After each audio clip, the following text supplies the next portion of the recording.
Summer. It's nice to see you again. How are you? Nice to see you too. I'm doing good. How are you? Doing pretty good. So I figured for this session we would talk about kind of like your career path, schooling, and all about all that. How does that sound?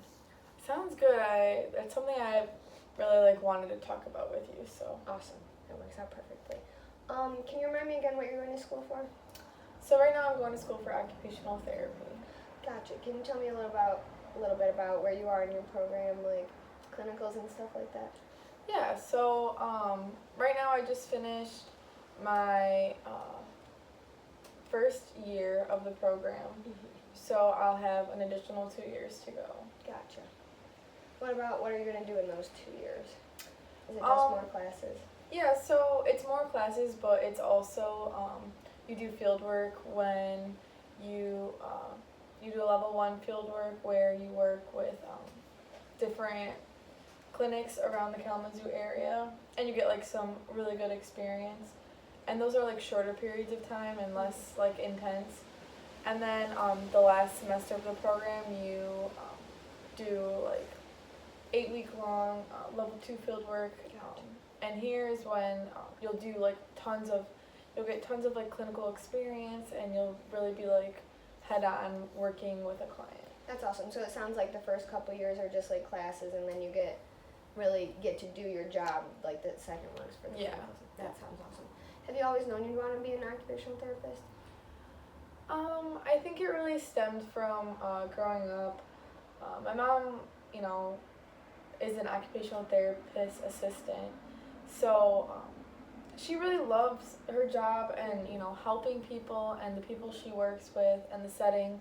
And I think you find that a lot of times, people don't enjoy what they do. They just do it, because it helps support their family. And there's nothing wrong with that. But I wanted to choose a path that I would be able to do that and, I would really enjoy. Yeah. So, yeah. It sounds like you feel pretty confident in your choice because you see your mom, helping people, and that's just fulfilling, in general.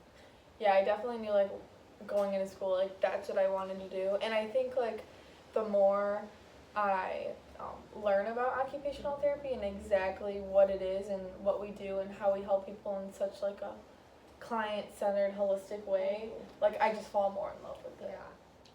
So do you know what kind of population you want to work with? Right now I currently work at the Center for Disability Services, and it's a program through Western, and it's adults with different cognitive and developmental disabilities. What they do is they come to our program and we help reach a lot of their goals. So it's anywhere from exercising to volunteering, and we do fun things like going to the pool, we go bowling, there's special occasions where we get to go out to lunch and go out for pancakes. So it's really something I love to do, and working with that population is something I'm really passionate about. Yeah, it sounds like you get fulfilled when you're helping them reach their goals, because it's things that they want to be doing rather than just telling them what they need to do. It sounds like it'll be motivating for them, which will help motivate you too. Yeah, absolutely. I think sometimes it's challenging, to get people to do things that they don't want to do. So what's the point of it if they're not going to want to do it? They're not going to want to do it, exactly. Right. Yeah. Are there any populations that you know you don't want to work with? Not that I don't want to work with, but I just don't have a lot of experience working with kids. I think my only experience was when I was a lifeguard. I taught some swim lessons. But that's 1 hour, a couple hours for a couple of weeks. Yeah. So nothing really OT related in that aspect, but I'm just not really sure. Is that something you would want to get into, working with kids, or do you feel pretty confident that you want to work with adults? I think before I would make a decision, I would want to get some more experience within that, and then I think I would want to more experience direct occupational therapy things, and then make my decision, just because I have really small experience. So. Yeah, and it sounds like doing the field work that you mentioned earlier, that'll help you decide too. With the field work, is that do you work with the same population in each one, or do you get a wide range of it? Yeah. So the first one you get to choose, your first level one, and then your second level one, they try to put you in a different population. So they try to put you in the first one with, a very at-risk population or a population with like disabilities or children or neurological disabilities. And then the second one, they'll put you in opposite. So if you were working with adults with a neurological disability, maybe you'll be working with kids next time. So I think like Western's really great in general just because they try to give you that like full experience of, okay, so we want to make sure that you've, dipped your toes in all the different types of populations so that you're graduating as a generalist. Yeah. So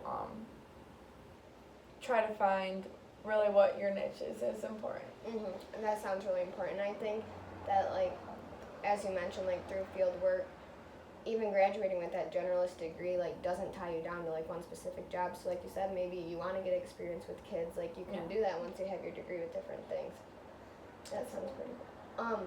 In your schooling so far, is there not population like adults or kids? Is there a certain type of, I don't want to say disorder, but like population in that sense? Like, I know you can work with like patients with strokes or like traumatic brain injuries. There's something like that has sparked your interest. Yeah, so like specific diagnoses. Right now, I actually have different gentlemen that I work with outside of my major job. One of them, he has Duchenne's muscular dystrophy. Oh, what is that? So it's a disorder where it's like no muscle tone, very dependent on others for pretty much all tasks of his activities of daily living. He has he's able to manipulate part of his wheelchair, which is really helpful. And I thought that was pretty interesting because I work a lot with people with cognitive disabilities, and then in turn it creates also a developmental disability, physical disability. But with him, it's just a physical developmental disability. He's fully cognitively there.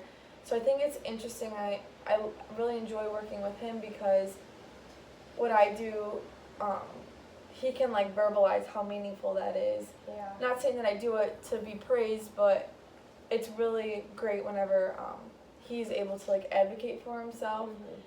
And I also have another passion in advocating for people with disabilities, but I don't know, I like it all. It sounds like you're really passionate just about like from how you're talking about it, and like even I learned so much about occupational therapy just from the schooling that you have, even if it just being, you said your second year of school, you sound like you're ready to like practice tomorrow.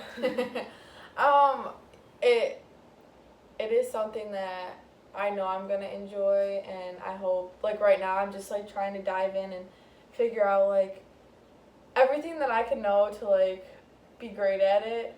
But I think everybody's great in different ways, and sometimes I can be a little like loud and obnoxious about it, but yeah, but you need that. Not everyone's gonna be like that, because that'll work for some people. Yeah.